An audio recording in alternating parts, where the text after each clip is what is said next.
Bam, bam, bam, bam.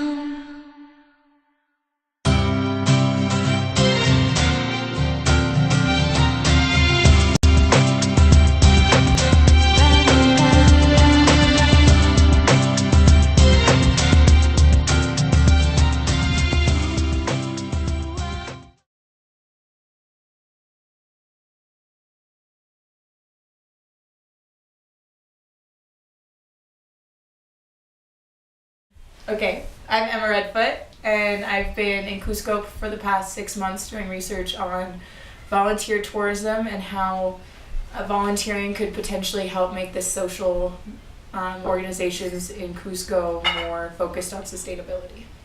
And so you've been living in the Cusco area and you've actually gone to the different organizations and connected with them to get more of an insider's perspective. Can you talk a little bit about what you discovered? Yeah, okay. So my methodology was different from most volunteer tourism because most people go and they stay at one project and they study volunteers because it's kind of weird that there's this huge global movement of people going around the world, especially young people but people of all ages really, going around the world and spending their vacation time and their money to go help some place that isn't their home. So understanding that from a sociological perspective is what most of the research on volunteer tourism comes from.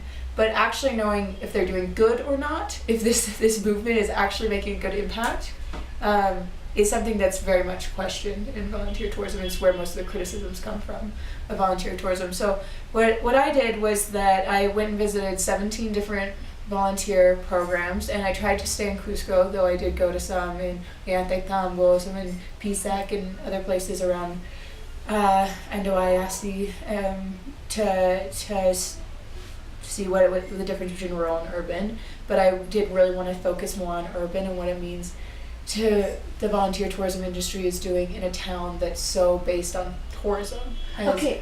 Yeah. But one of the things that you just said was a place where volunteer tourism is actually, this is a center for volunteer tourism. Yeah. So you're talking about Cusco and the Sacred Valley attracting, how many people would you say come to volunteer and partake in the tourism? It's something that's really hard for me to give a good number there. There's 2 million tourists that come through Cusco every year, but most of them come on a very short basis. Most of them are coming for under 14 days, and they're coming to see the Sacred Valley, Machu Picchu, and be gone. In terms of my survey that I've done, which I think I'm up to 140 people at this point, which isn't a large enough group to say anything.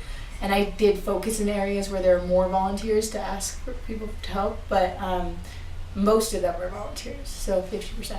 But I would say that in terms of just like sheer numbers, if I had to put a number on it, at least 60,000 people come through Cusco and the Sacred Valley to volunteer a year. That's an incredible number. Yeah. And why do you think Cusco and the Sacred Valley has become like a popular spot to come for volunteer tourism? Well, the thing about volunteer tourism is that one thing that's interesting is that volunteers that come to these places often don't volunteer in their home countries. So it's very different motivations than just volunteers, than like people who volunteer in the home area. I think it's a lot of the draw. It comes from the same reasons that people come here as tourists. It's because you can see Machu Picchu. It's because Peru is viewed also as a poor country still, and as a place that you can help more. In terms of my survey, people thought generally that they could make a bigger difference in Cusco than they could in their home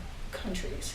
And so it's something where they're partially drawn to the idea of like, hey, I can maybe make a bigger difference here, bring my skill set here because it's poor and not set up as systematically. And then it's also a bunch of young people, and so maybe like the systems in the US where you have such a bureaucracy, or systems in Western Europe would demand that you have a certain education level or have so many years of experience before you could do something, where here you would need that quite as much. So I think that people are attracted to Cusco because it's got this mysticism partially that's so attractive. It's safe is another one that people don't want to admit how much the risk how much the risk makes them not attracted to other areas as much as it is to Cusco. But the way that I asked my survey questions, you could see that like avoiding risk was something that was attractive about Cusco to people, as well as like having a hot shower. So it's a balance of both a place that's in need as well as a place that can supply comforts to them, both like physical comforts as well as, you know, the foods they want to eat. There's Indian restaurants here. There's you're talking about the volunteers that come, so their needs have to be met, as well as feeling as if they're doing something of service. Yes, I mean that's the sign. Like for volunteers, what makes them feel the most successful is if they felt like they made a difference. Okay. And Anyway, what were you saying? Well, I'm wondering, how many people did you survey that were volunteering? You said it was 130? 140. I need to look at it right now, but the majority of the people that were volunteers, that were here for the volunteer tourism in the Sacred Valley in Cusco, what countries were they from? Most of them are from the United States and England. Especially in Cusco, 50% of tourists that come through Cusco are from the United States.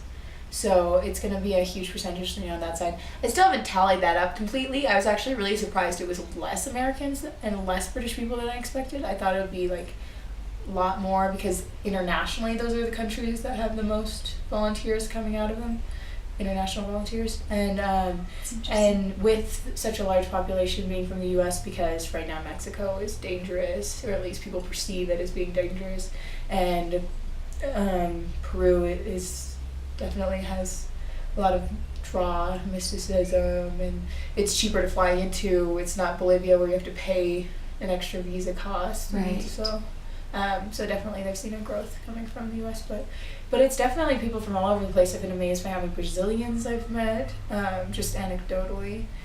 I've met Eastern Europeans, I've met lots of Canadians. They seem to be everywhere. We met quite a few of them too. Some questions for you regarding there's two parts of volunteering. Well, actually, to me it seems like there's three parts of what you're talking about. There's the volunteer and what they're getting out of it. There's the organization that has arranged the entire, you know, volunteer tourist quote unquote package. Mm-hmm. And then there's the community that's being served. Can you talk about those three different aspects and maybe how their needs come together or not come together? Well, if you link to my website, I actually have this thing called a concept map that does show how those different organizations link in. And I mean, this is definitely like the volunteer tourism industry it's a very bureaucratic one. So it's something where it's like you have these big organizations like Global Crossroads or Projects Abroad or Helping Hands that cost $2,000 to $5,000 that are the ones that get out there and advertise and have people advertising for these opportunities in all different kinds of places. And that's one route that people can go through. Not a ton of people. I mean, it's so expensive that if you research a little bit more, you can find cheaper ways of doing it. The other way in Cusco, that's probably the most concentrated way of getting word out about volunteer opportunities. The packagers are the language schools in Cusco, and so the language schools in Cusco are the ones that different projects come to and ask, like, hey, can you send us volunteers? And then the language schools ask for a little bit of money, and they're supposed to be have a volunteer coordinator who then works with the volunteer and make sure that they're prepared and works with the local project to make sure they know what they need to do, as well as hopefully giving resources to this project. And I mean, the good ones give resources in the forms of asking for a list and giving blankets and giving whatever the list says instead of directly giving money. And then the third way is people can just contact directly the local projects, and depending on how well they're run, they do have a website or they have some way of being out there. Volunteer tourism doesn't necessarily mean that you have to pay for your volunteer opportunity, but it's pretty popular here, and I don't necessarily disagree with paying as long as the project is transparent about where the money is going, making sure it's going to the right places, letting making sure that the volunteers actually have a support structure instead of them just showing up and be like, oh, we don't really know what to do with you, please give us your money. So, and does that happen? I mean, if in Cusco, what I've run into a lot is a lot of people with a lot of good intentions who have set up different projects, who have some sort of funder coming from the US or coming from Australia or coming from Western Europe, and they want to do good and they want to take on volunteers, but they just don't know what they need to do. So like they're local Cuscanians and maybe starting an after school project, and they don't know that the volunteers need, when they show up, to be sat down and say like, what are our objectives? And then a week later say, okay, have you met these goals, and how are you feeling personally as a person? Like, do you feel like you're becoming a part of this community? Are you feeling like your project is growing? Do you need resources?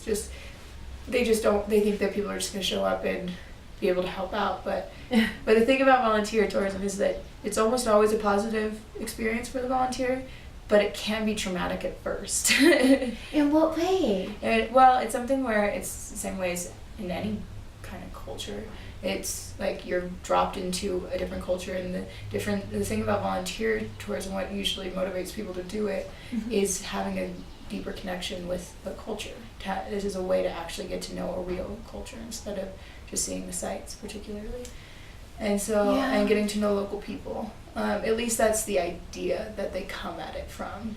And is that idea sometimes changes, it shift during the experience? Well, what I have to say about Cusco that's interesting is that, I mean, my survey shows that like most people volunteer for 3 or 4 hours a day. Okay. My notion of volunteer tourism was so totally different before I came here, because I lived on a farm in a community. Right. And that was, that was 24 hours a day. It was 24 hours a day, it was something, and I knew everybody, and I had to speak Spanish, and here it's something where it's like people can go, maybe, and they usually, I think, do sign up to volunteer because they want to really have an authentic experience, but once they get here and they see there's so many international people and there's so much fun they can have, then it becomes something where it's like they go do their 3 to 4 hour work, but they're really more engaging in the traveler culture more than anything. Interesting. And they start taking things less responsible, which is a problem that comes up in every conversation I have with the organizations, is that, people stop taking things responsibly because of distractions around Cusco. And volunteering, I was hoping to discuss as one of the few options for the international community and the local community to really blend. But it doesn't seem to really be that way, because volunteers go and they go to people's places of work, and they only see them in their work setting. They don't see their personal lives. They don't, connect with them as people. They connect with them as workers. And then they return to their own culture. So it's something where it's so hard to find shared space in Cusco, and even in this way. To blend the cultures. So you've brought up that there's a couple of issues. Number one, sometimes the experience with volunteers is when they arrive at an organization, there's not a real set task list for them to do, and there's no checks and balances to find out if it's a successful interaction, right? The second thing you said was there's not a real merging of cultures, and it's not the real inner exchange that people wanted from the beginning. And then the last thing you said is that somehow volunteers get disillusioned and get more caught up with the tourist or the party or all of that. But now, this is all from the volunteers' perspective. Yeah. Can you talk about any of the problems from the local perspective? There's one other thing that just from the volunteers' perspective that I think is one of the most important parts, and what I am advocating for quite a bit is that volunteers also don't know what to look for before they join a volunteer or project. They don't know what to expect. They don't know what to look for. They always want more information before they come to a place. But it's also something where they could be supporting a project that either just is run by a foreigner and ends 6 months later, or a project where there are some projects in Cusco where they purposefully don't progress the project because they want it to look dirty so that they get more money. So there's more funding. More funding because they look more in need. And it's a business. And it's a business. And volunteer tourism is a business, definitely. It is. When it comes up to those organizations that are charging $2,000 or $3,000 a month, it definitely is. Wow. And so it's something where making sure that, like, part of what I'm hoping to do is send out more information to travel guides, to different, like, Lonely Planet, to try to get the word out there of, like, these are the questions you should ask before you start a volunteer project. So like an advocate for the volunteers that are partaking in the volunteer tourism. For the volunteer to be a good consumer, because that's something that's going to help both sides. It's going to help the volunteer be able to ask questions like, first ask yourself, like, do I need a hot shower? How many hours a day do I want to work? What kind of comfort level do I need? What kind of support structure do I need? Do I have an idea for a project? Does that project need resources? Like, ask yourself those questions, and then make sure that the organization seems to be put together and has a way of demonstrating that they've grown, that they've had, like, results that have been positive over the years, that they have a plan for the future, that they have plans of growth for the future, that they're not just thinking, like, I'm going to do this forever. So it can be something where it also supports the better organizations that are actually making better impacts. Right. If the volunteers go to these good places. From the local perspective, Cusco is a very interesting place because it's the oldest inhabited city in South America. It is. Yeah. But it's tripled in growth it's tripled in population in the last 20 years. So it's actually quite a young city in that respect. And so one thing that you don't want volunteer organizations to do is to just give things away, because here, like, the foreigners are so looked at as sources of money more than anything. And so you don't want social organizations to reinforce that kind of, like, dependency mindset that, I mean, people are creative here and they're very capable, but there's just not a belief that they can do things so much. And so at least that's, like, what I've seen, just anecdotally, just from my own perspective. Like, people don't start businesses, local people don't start businesses here. Like, how many of the people that you've met are foreigners that run businesses, or even the venues? There's quite a few. Yeah. Mm-hmm. And so, you know, the social organizations definitely need to work on making sure to reinforce, like, empowerment, definitely, which I have found that, like, in terms of their websites, at least, they definitely do. But from the local organizations do have problems with the volunteers, everything from them not being responsible to, in truth, volunteers come thinking they're going to help change the world, but often they actually cost more than they give. It's like you have to train them, you have to have them feel comfortable working in a culture that's not their own. And language, which so it's, I mean, some organizations have you pay for a translator if you don't speak Spanish. And so it's something where it's like, you know, it takes so much time out of the organizer's life that they're not doing their service or whatever the volunteer's doing, they could do faster. And makes sense. And as well as, like, being that management. So it's like, okay, thinking about a project for this person and thinking about a timeline for this person and checking in with them to make sure that they're having a positive, productive experience. So that's one issue. And you know, for me, what I'm also advocating for is to start, I want to start my own organization that works with different REDs, or, like, social networking groups in Cusco, that work with a bunch of the different social projects in Cusco, and providing some things like being the consultant and sending volunteers to the projects that work best for them, and then checking in with the volunteers and taking some of those overheads away from the projects. Right. But in return demanding that the projects be transparent, Right. that they should have some way of demonstrating results, and using volunteers as a source of going out there and doing that kind of research to see where results are happening, and then you can share information. You have that kind of collective system. But that sounds like a really positive project. That's I'm planning on applying for a Fulbright and Awesome. and trying to do that. So Awesome. because the social network's already here with their Right. contacts, Uh-huh. but they don't actually ask for anything that would mean positive results for a new social organization. Can you talk about the communities that have the most need here? Has somebody come in and done a general need assessment? And can you identify which communities are most in need? And then which are the most attractive for volunteers to work with? Because I would imagine that there's not... mix there? Yeah.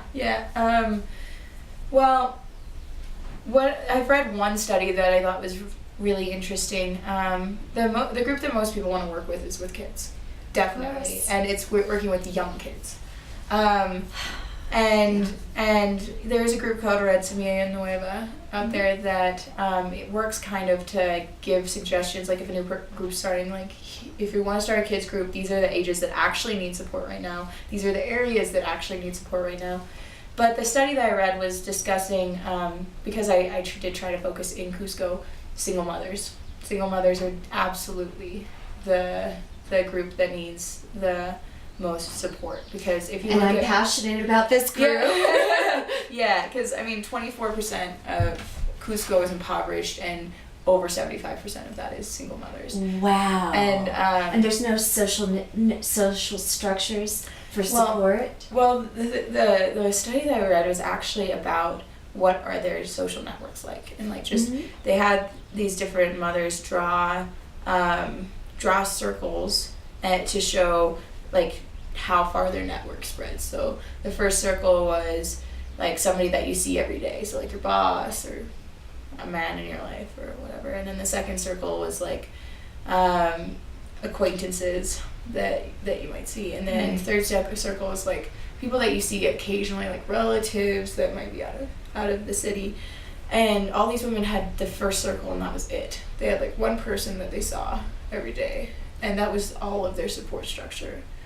Wow. And so it's something where, and beyond that, like these women are usually working 7 days a week, and they have to pay rent by the month. And if they don't go to work one day, they don't get paid that day. Right, of course. And so if they're sick or go home drunk or something, then they don't get paid that day, and then they move. And so these women are moving over 2 times a year at least. And so it's really hard for them to, on average it was like, I don't remember the exact thing, but it was like 2 point something.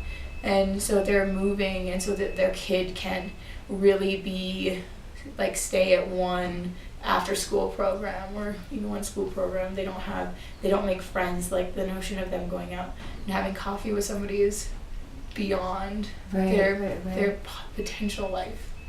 And they're probably part of the new population that has come into the city as well, because if they don't have a family structure here, then that means that, you know, they're really disconnected from their culture. Yeah, and it's something where sometimes, like pregnant women, if they're being an economic burden, their families won't really welcome them to stay. And they'll leave their small communities to come to a city because they believe that there's work here, which is an opportunity. And then a lot of single mothers also comes from rape, and so Is that a big problem here? Oh yeah, huge problem. I haven't heard about this. Tell me what you've found. Well, I mean, one of the organizations that I really like and support is called Casa de Mantai, and it's a house for young women who have been raped and been pregnant from that.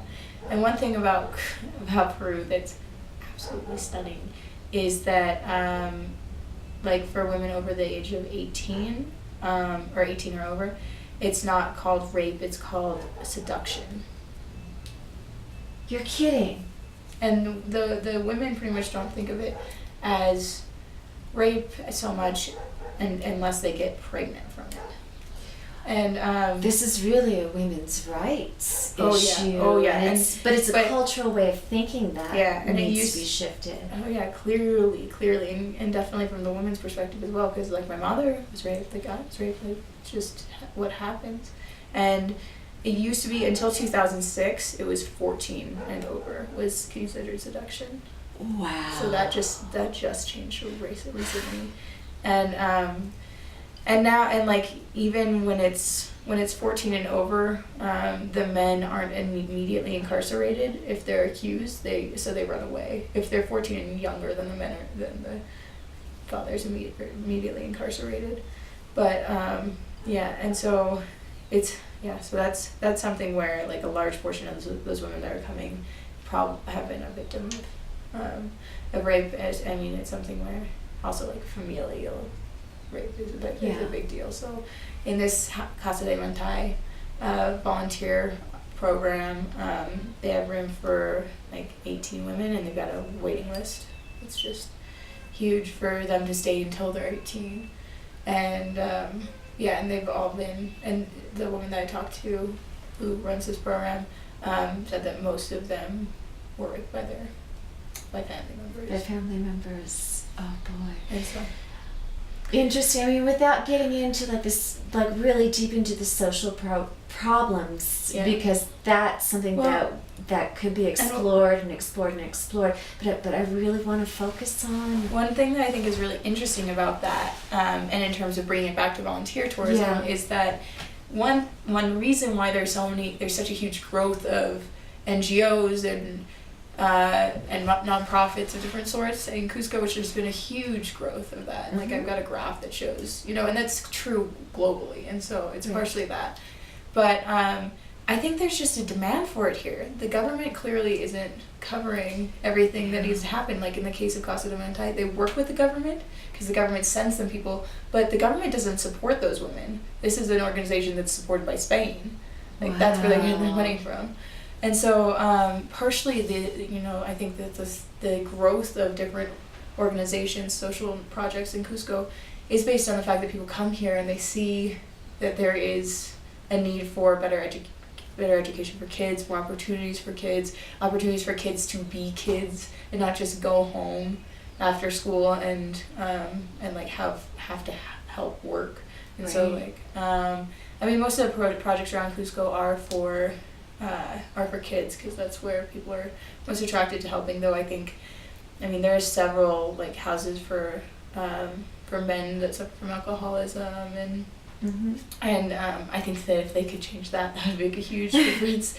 But in Cusco, it's so hard because there's not a lot of things for families to do together, and so much of the social interaction is surrounding alcohol, and so even just providing like something that families can do together is something that the one thing I think is really interesting is that these volunteer programs aren't just working with communities, and that's a language that we use a lot, like projects working with communities. They're creating communities because these people don't have a lot of a strong social social structure, support system. And so it's something where it's like they're not in Cusco.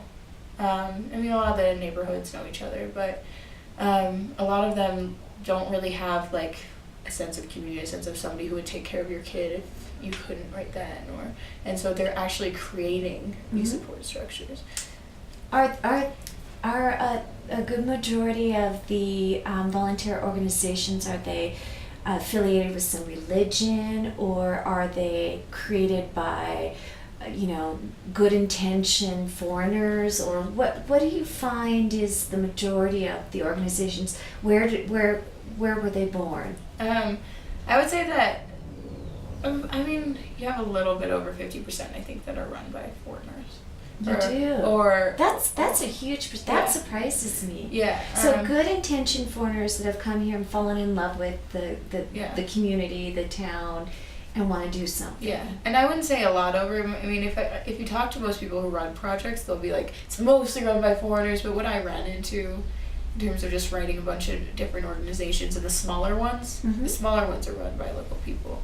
And there is definitely some religiously affiliated organizations. Clearly, when I first came, I was thinking about doing the difference between secular and religious organizations. I ended up not pursuing that because I wanted to do something more practical. But they do a lot of the same stuff. There is a big difference there, I think, between secular and religious volunteering. But they do a lot of the same work. They demand that the local people be a part of their church system in order to get these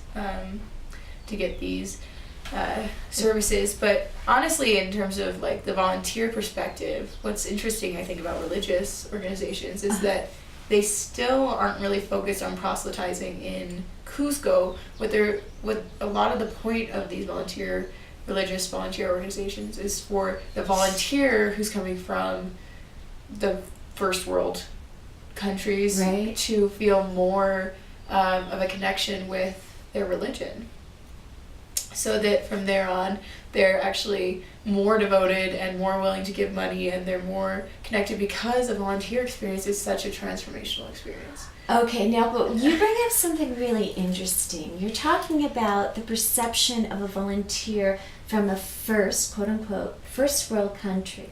And if they're coming with a background of religion or any separation between who they are and the community that they're serving, it creates a barrier, right, between the people that are being served.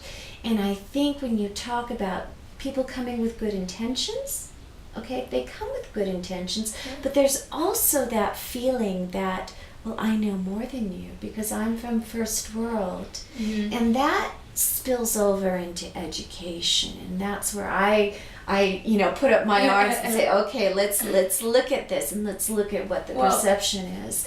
What have you come across? One thing is that, a lot of people come with this notion of like, I'm going to come help Peru, like I'm going to come change things, I've got these skills, I've got these first world skills, and then they get here and they realize that they don't know anything, and they actually leave without that perspective. Like this is positive. Yeah, and I mean, I'm not saying this for 100% of anybody, but right. I'm saying that a lot, like what I've seen and what I've seen talking to people is that, one of their main motivations when they get here is to make a difference. But when they leave, it's more like to get to know the culture, because they recognize that like in a month, as an 18-year-old kid, like, you're gonna learn a lot more. You're gonna gain a lot more always from these experiences than you possibly give. Yeah, and so that's definitely a positive thing. And people do come with this like, and part of the attractiveness of volunteering to some people is that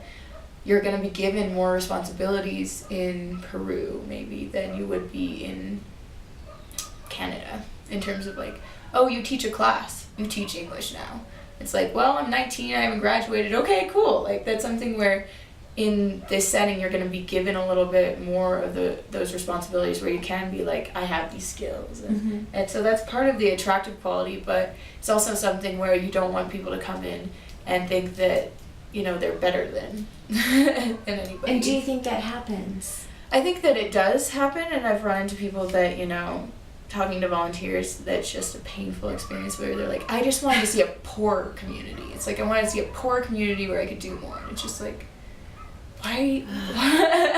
And it's just like, they don't learn that like, what this is an exchange. Like what volunteering is at its core. And definitely the volunteers gain more than the local people.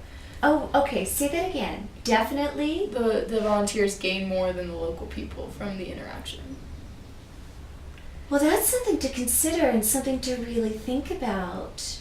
Because, unless you're staying for a really long time, usually you cost more than you give. And then for the volunteers, in terms of what studies show, is that volunteers, after the volunteer experience, go home calmer. So they're just like more, they're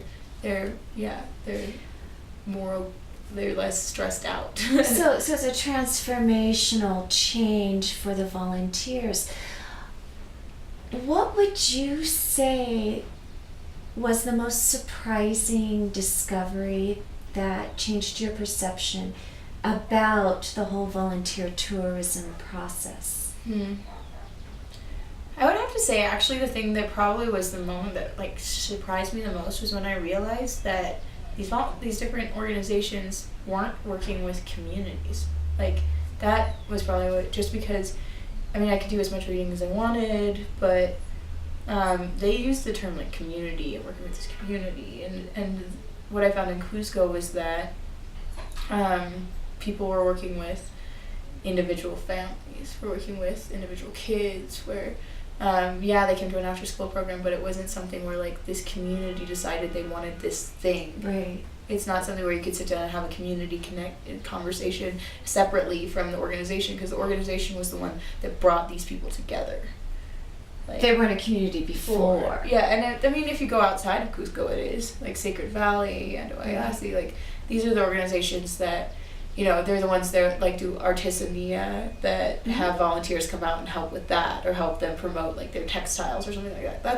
That's a community. But in Cusco itself, people are working with making these communities. And so, because so much of it, of the literature, and same with ecotourism, is like benefiting the community, making sure that the community makes a decision to invite you. But the community doesn't exist. And so that was probably one of the most surprising things. So there's a disconnect. Yeah, well, and yeah, it's just something that shows a certain quality of Cusco as a town that has just grown so much in population, that there isn't this like long-term communities that exist. I mean, they do exist clearly, but they're not the poor ones that that are needing the most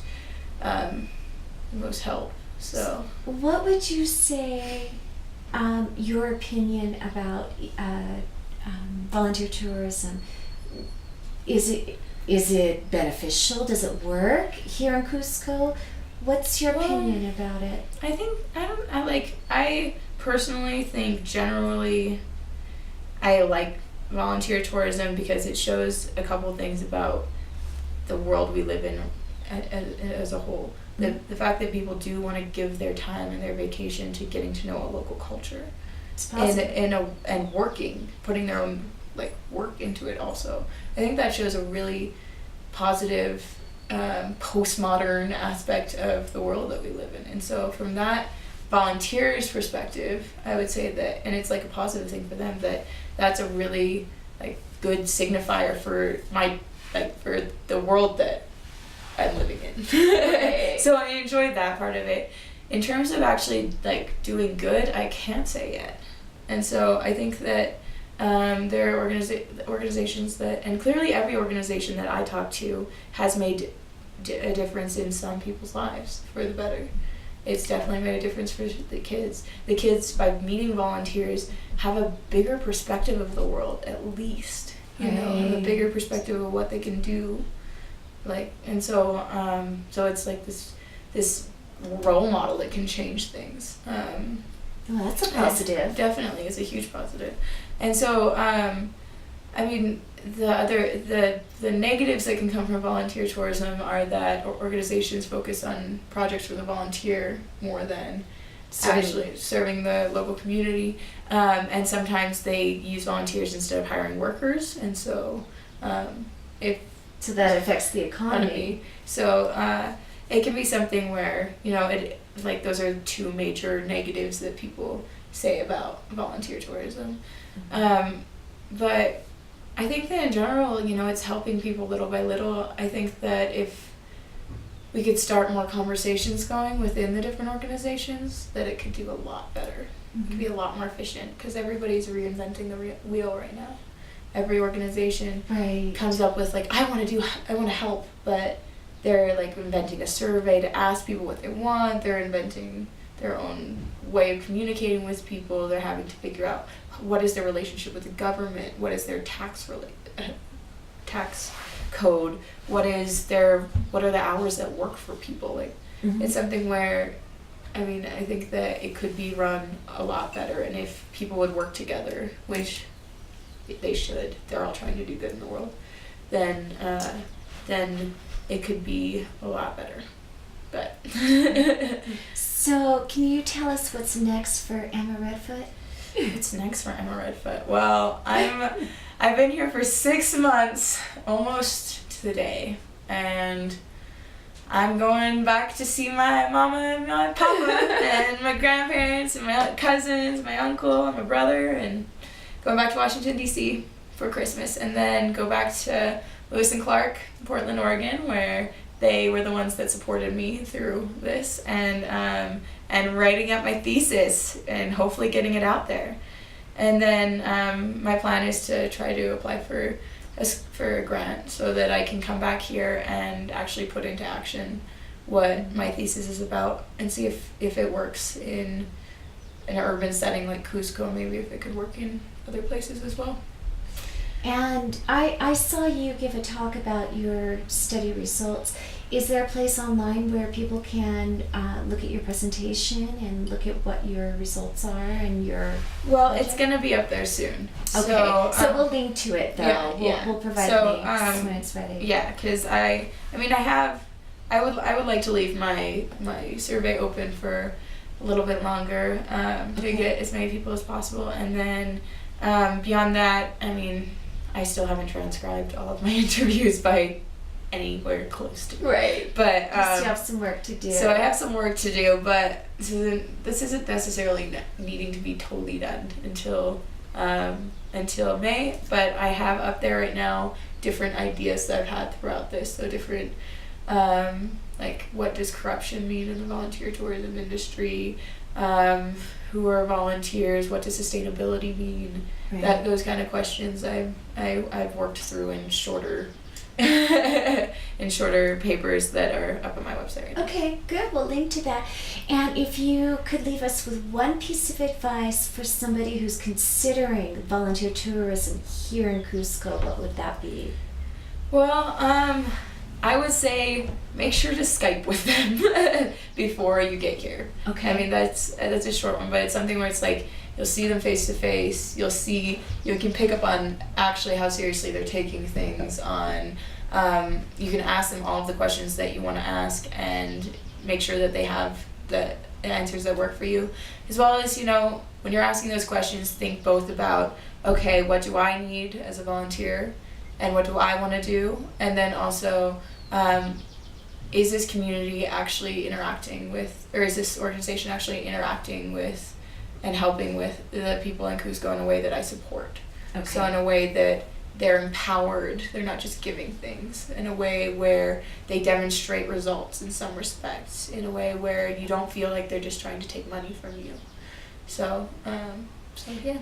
Okay, that's great advice. Thank you so much for your time. Thank you for tea, and thank you for asking me. It's something that I love talking about. Yeah, I could see how passionate you are about what you're working on. Yeah, It's cool. great. Yeah, It's great. Okay, yeah, give me a hug. yeah. Thank you, sweetie. Thank you so much.